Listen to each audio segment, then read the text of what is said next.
Are you ready to be in top form?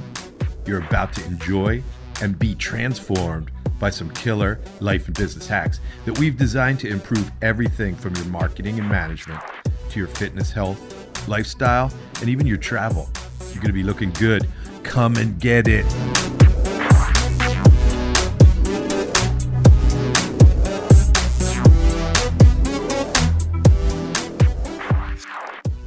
Let's get started. So welcome everybody. Hopefully you've listened to the overview show on the client, customer, patient life cycle. We're going to be talking about attention and awareness, rapport, building it through education, leading to trust, how we actually do indoctrination without breaking trust and in fact building it, how we trigger and maximize purchases and upsells, and then eventually again through education, encourage consumption of what it is that we do. So, Sam, for you, that would be getting people to come to class. Actually showing up for classes. Yeah, for me, that would like be getting them to build out there. And then the things that we do to retain people for longer at a higher level of experience. Mm-hmm. This eventually triggers them to be an advocate and to make referral, or more of them to feel comfortable doing that. And then in the final topic, we'll be talking in addition to referral about repurchasing. That could be new things or the same thing that we sold them before. So today's show is all about attention and awareness. So talk a little bit about how and why people are at different stages of awareness and and then we'll talk about what we do. Sure. So, when somebody first comes across your product or service, you don't necessarily know where they are in terms of what is their awareness of you, your service, your organization, your products, what you actually deliver. But also, what is their level of awareness of their needs and their problems? So, like we alluded in the last episode, that they may sort of have this nagging issue that, okay, this is something that's not going great, but that problem specifically hasn't been articulated well for them. Mm-hmm. So creating awareness might first be not, hey, I'm Sam and I sell this widget, is, hey, here are the reasons that you might need a widget like this. Mm-hmm. And I think I first heard Eben Pagan articulate this years ago at an event in LA. And he said, if you can explain to your client, patient, or customer what their problem is and articulate it at least as well, if not better than they can, they're going to assume that you have the answer. Yep. Now, you don't want to abuse that assumption by selling them something that's not appropriate. Right. But really getting to understand what the problems are of your best buyers, how they perceived them, what triggered them to become aware of it. That's going to be super useful to you because you want to trigger the reticular activating system. So the reticular activating system is kind of like a piece of brain software whirring away to sort out what it is that we notice, because we're bombarded with bits of information constantly. Our sensory organs are gathering too much of that information. Mm-hmm. So our brain is very expert at filtering it out only to the things that are important to us. Yeah. Well, if we can trigger people to become aware of that, so if we find a way to engage them about the color red, they're going to start noticing the color red everywhere they go. So this is what you're talking about. So one of the most important things about getting awareness is finding out what is the channel, the people who buy from you and who are really, again, your best customers, clients, patients. Now, if you're starting from scratch, this is much harder because you have to hypothesize this. Right. But if you've been in a business for a year, 2 years, 5 years, 10 years, you should be able to go back and say, of the people that I loved working with and who paid me and who already valued what it was that I had to offer and who liked the way that I delivered it, of them, what was it that triggered them to buy from me, get interested in me, caught their attention? And where was it they went to get that information? Because that's helping us to decide what is the channel we're going to use to reach out and activate that reticular activating system. And it just gets better and better over time, because it's not a matter of, okay, I've been in business for a year, I figured out who I serve best, and that's, these people are in this box. In fact, every year, or at least, you're going back and revisiting and say, who are those top 20-ish% of these customers, and what it is about them? What are the characteristics they share? What are the the things we call like demographics and psychographics? And then a big thing for us, and I know you guys do the same thing, is figuring out not only what they're saying, but how they're saying it. Yeah, what are the words that they use? And your target audience or your target market will also be speaking that same kind of language, and that will help resonate with them when you're trying to identify those problems. And again, we're talking about awareness now as though it's discrete and that there's going to be a bunch of stages. In fact, we have 4 stages till we get to purchase. Right. We should mention to everybody that we recognize that some people on some platforms and in some formats go from awareness to purchase very quickly, or they have a heightened, a pretty clear articulation of their want, their need, their desire, their problem they need solved. Right. And so when they see a solution, if it's in alignment with what they want, they're going to go to purchase very quick. So Instagram has dialed me in. I don't buy from social media very often, but 4 or 5 times now I've gone from catching video with catchy headline to purchase, where the longest part of that process was inputting my credit card number. Right. The mistake a lot of people make, though, is hoping that they're going to get that kind of hyper buyer who has a thoroughly well articulated version of their own need or want. Yeah. And typically people aren't there. And you have to do 2 things that sound contradictory. I know you like when we do this. I love when it. we say, do this, but it could have this bad effect. But if you don't do it, Right. So we're saying you have to be prepared to take people from awareness to sale very quickly. But don't assume that's most people. That's going to be a small fraction of the people who you sort of catch their attention.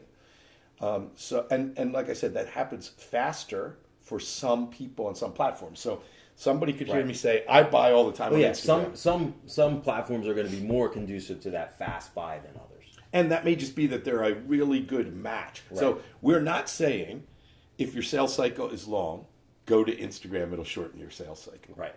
That may be true. But if you're not doing all of these other things that we're talking about, you're not going to get that result. Yeah, you're leaving a lot on the table in both cases. Now, awareness, let's talk about the underlying psychological techniques that help to catch awareness. So there's some basic biological things that we could use here. For example, incongruity catches human attention, and it's very hard to turn away from the thing because in nature, where we were forged, Right. incongruity usually meant danger, something unexpected. The example I use is village is over here, stream where we get water is over there. We have to cross a field. We sort of get to know, after generations of doing it, how to get to the other side of that field and what we should safely, avoid the cave or the pit that's here. Right. Watch it. There's snakes that come out on the rocks there.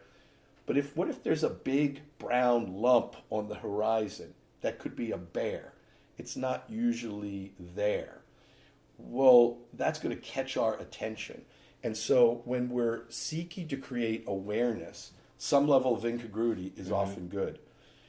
Storytelling is a great way to get awareness and to hold it and to walk through some of these other. Yep. Because as humans, how did we teach young people where to go to get that water? We usually told them a story, or we told them a story how to get from where we live in the summertime to where we live in the wintertime and the landmarks along the way.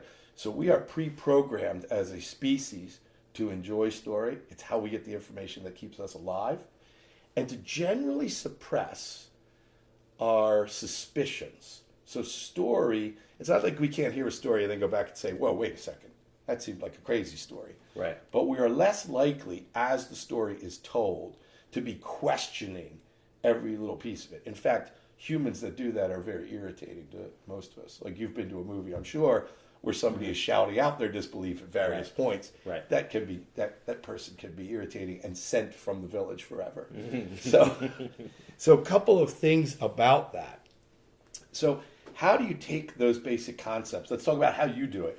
How do you take these basic concepts of incongruity or storytelling, or let me add a third one, problem solving. Sure. Because when we have problems, we want to get rid of them. And we know from many psychological studies that we'll do more to solve problem and get away from the bad thing than to get something that we want. People are more motivated to get away from pain than to seek reward. So in martial arts training, if you were to focus on getting bigger, faster, stronger, that might appeal to some people who are ready for that.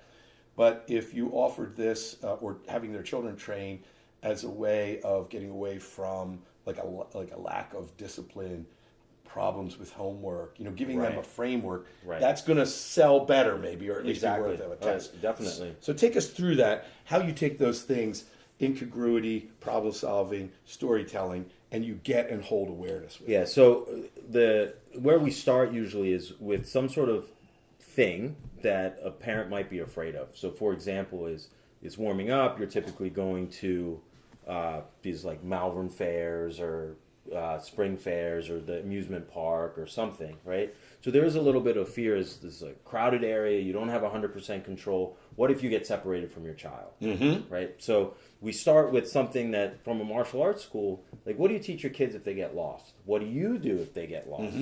And we deliver that in a way of, it starts with a story like, hey, the first time I took my daughter somewhere, something like this, these are the things that I had her do beforehand. Then that goes into something like an infographic as a way to capture their information.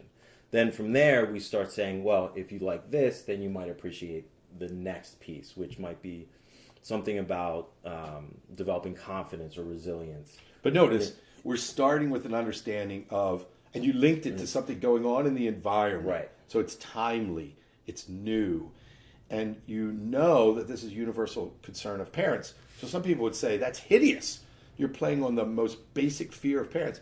Yeah, it's a basic fear for a really good reason. Yeah. I'll bet you we can't talk to a parent who hasn't had a child get separated from them at some point. So let's help with that. Exactly. And then you're building on that through still the same platform. Like, how are you reaching them with this?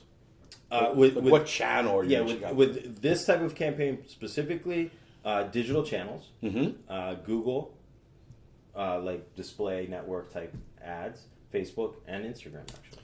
And then you're driving them to a place where they can see either an infographic or a checklist or something like that. Yeah. And there's there's levels to, like you said, it's getting that awareness in the first place, then keeping their attention.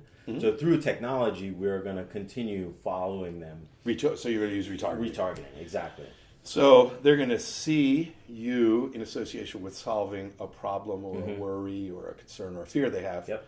And now they're going to start seeing you, and you're coming at them with related other solutions and solving other problems. Really good. So it builds on itself. So awareness. Now, look, in the digital world, we could use retargeting, right? Meaning that you can, if somebody comes and lands on a page and obviously takes advantage of the information, your ads start to show. In a quicker cycle, we've created awareness, gotten their attention, and they've done something like opting in, then we can drip to them. But that doesn't always happen. So we use retargeting to keep following them around. So let's talk about both those things. Retargeting is you're following them around and you're showing up in places where they go. That could be done online or offline. We'll talk about it. And then you said a drip campaign where you have automated information that's going out to them. But that could even be done in a direct mail campaign too. So if you're in a business where you're not using or not savvy yet about using digital techniques of reaching people and creating attention, there are lots of ways that you could still duplicate the effect that you're talking about. And the tactics I'm talking about are what we use, but whether you're doing on digital or direct mail, it's still part of the same overarching strategy that we're talking about. These are just, I happen to be doing most of it, if not all of it, digitally. So let's talk about other ways to do it. So do you ever still, I know that you used to, do you ever still go to events like a community fair or something like that, or appear in a parade or something like that? Absolutely. So if you could find unique places where your competitors aren't all there, and you've got that recurring effect in the geography that you want to reach, again, you're doing the real world third dimensional version of digital retargeting. Right, exactly. But you want to figure out who am I buying from and where are they going? Exactly. So you'd be doing different events if you were selling golf equipment than if you were selling martial arts training. You'd be going to a whole different series of events. Maybe, maybe not. Yeah. Because if your parents buying martial arts training for their kids happen to be in the demographic of golfers, then okay. So We capture the attention and we start to build on that. We have 3 more steps till we get to purchase. But I am the first to admit that we should create a separate path for getting to purchase early. Yeah. Because what if somebody sees this and says, wow, that's exactly what I want. But you're saying, and I've heard many people say this, oh, I'm just giving away free information, information. I don't want people to feel like I'm asking to go out on a date without having built some rapport up first, right? That's a common metaphor that we hear. Well, yeah, true, but there are some people that want to go on that date sooner than others. Right. So if you build out, an infographic, it's maybe should still have the contact information. Maybe it should have a call to action. real example is, we drive traffic by, hopefully getting their awareness on interest of this problem to be solved, which is, hey, I'm going to, the amusement park, and what does my kid do if we get separated? What does he or she do, and what do I do? But then once they get that, they, nice, like high media touch graphics are there because people enjoy those. They're very consumable, which we'll talk about later. But there's always an opportunity to opt in into our main list. There's an opportunity to see, the next time, the beginner class schedule, if you will. And you can come in and is there a phone number? There's a phone number. There's an opt-in. So if they want to jump in front of the line on the buy, they can. You can direct message us on Facebook. There's lots of different paths for them to take depending on what's the best for them. So here's the tension.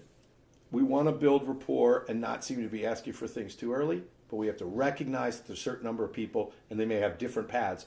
They may want to come in digitally. They may want to make a phone call. Some people, they want to come in, see the place first, and then quote unquote try it out. Some people, sight unseen, are willing to buy online. Especially if you've reversed the risk Yeah. and made it seem like if you do that and you don't like it, you're still fine. Right. So here's the tension. Don't ask for too much too soon before you've really built up awareness and rapport, one of the next steps. But don't be afraid to at least allow them to take a faster path. Right. And there's no right or wrong answer to that. There's just experimentation. Did we make the infographic 1/3 informational and 2/3 call to action? No. Probably not the right balance. When they land and we have them opt in and they get to the next screen, could there be a pretty big phone number there? Yeah, there probably can be. Yeah. So let's just be thinking about this and hitting the right balance and paying attention. I have to be writing an article right now on they asked me to write what's my favorite key performance indicator or piece of data. Yep. And I'm writing on what my least favorite is, which is the average response time, the average time it takes for somebody to get from here to here, because that typically disguises the reality. And we're going to talk more about that. So if you've That would be a enjoyed great this, episode. it's going to be it's going to be throughout this. Yeah. If you've enjoyed this little bit on awareness, we're coming up on using education to create rapport and then transitioning into how we build trust before we ask for a buy. So join us next time and have a great day. Remember to be in top form.